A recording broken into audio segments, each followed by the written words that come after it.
The hospital was silent, yet her cries filled the room like thunder rumbling through a stormy night. Nala, a mother of two teenagers, lay on the cold floor of the waiting room, clutching the leg of her son, Tunde.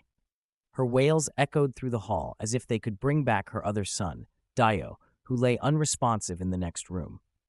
The father, solemn and heartbroken, stood quietly by as the doctor entered. With a heavy heart, the doctor looked at each family member, taking a deep breath before he spoke. "I'm sorry," he said, his voice barely above a whisper. "Dio didn't make it." As the doctor's words settled in, Nala's heart shattered, and she slumped lower to the ground, her spirit crushed by the weight of her mistakes.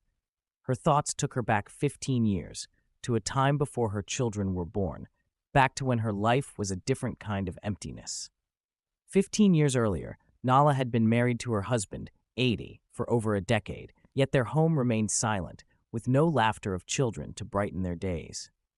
Nala's sorrow consumed her, leaving her crying alone every night, praying for a miracle. In their village, the pressure on women to bear children was heavy, and Adi's mother, Mama Ade, was not sympathetic. She was a proud woman who wanted her family line to continue, and her patience had worn thin. She urged her son to marry another woman who could give him children. That night, Nala cried silently, her heart aching, determined not to lose her husband. She approached Ade with a plan. "My love," she said, tears rolling down her cheeks, "I think we should adopt a child. It would satisfy your mother's demands." She tried to convince him that this would bring peace to their home. After a long silence, Ade agreed. She began pretending to be pregnant, not allowing anyone to visit her. Months passed, and eventually, they traveled to a neighboring village and adopted a newborn. They brought home a little baby boy. This was Tunde. Tunde was a sweet child, with a warm smile that lit up the room and a gentle nature. But in Nala's heart, he was not her own. Although she kept this from everyone around her, she never truly accepted him. Then, a few months after adopting Tunde, a miracle happened. She found out she was pregnant. The day Nala gave birth to her own son, Dio, her heart felt complete. She adored him, showering him with all her love and affection. To the village, both boys were her sons, but only Nala and Ade knew that Tunde was adopted. While Tunde grew into a responsible, hard-working young boy who excelled in everything he did, Dio was indulged and spoiled. Nala gave Dio whatever he wanted, excusing his poor behavior and disregarding his schoolwork, telling herself that Tunde would manage as he always did. Yet, she never told Dio or anyone else that Tunde was adopted. As they grew, Tunde's quiet discipline and excellence in school became evident, making Nala feel a mix of pride and jealousy that she couldn't understand. She was baffled by how he excelled without the affection and praise she gave to Dio.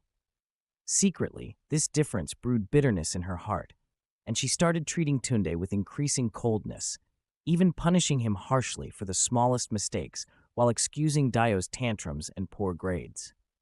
One day, as Nala heard the neighbors praising Tunde's recent success at school, something in her snapped. She told herself that Tunde's excellence was overshadowing Dio, that people were seeing her adopted son as the true child of the family.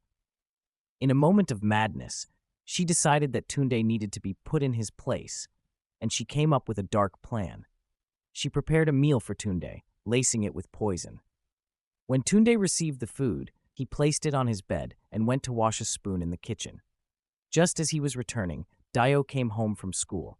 Tired and hungry, Dio went into Tunde's room, saw the food, and began eating. By the time Tunde returned, he found his brother, his mother's beloved son, slumped on the floor, barely able to breathe. Rushing Dio to the hospital, Ade and Nala hoped and prayed for a miracle. But hours later, as they sat waiting for news, the doctor entered the room and confirmed their worst fears. Dio was gone. Realizing the horror of what she had done, Nala's heart ached with regret. In trying to favor her own child over another, she had lost him. The weight of her actions crashed down on her, and she could no longer bear to look at Tunde, who had always been obedient, hardworking, and faithful to her despite her cruelty. In the days that followed, Tunde quietly took on the responsibility of comforting his parents, despite his own pain. He had loved Dio too, and now he had to navigate life without his brother, carrying the invisible scars of a mother's rejection. Though Tunde never knew the truth, he continued to honor his family, hoping that one day his mother would truly see him as her son. Years passed, and the story of Tunde and Dio became a quiet tale in the village, a reminder of love, forgiveness, and the dangers of a bitter heart. Nala's regret stayed with her, a lifelong weight that whispered to her as she grew old.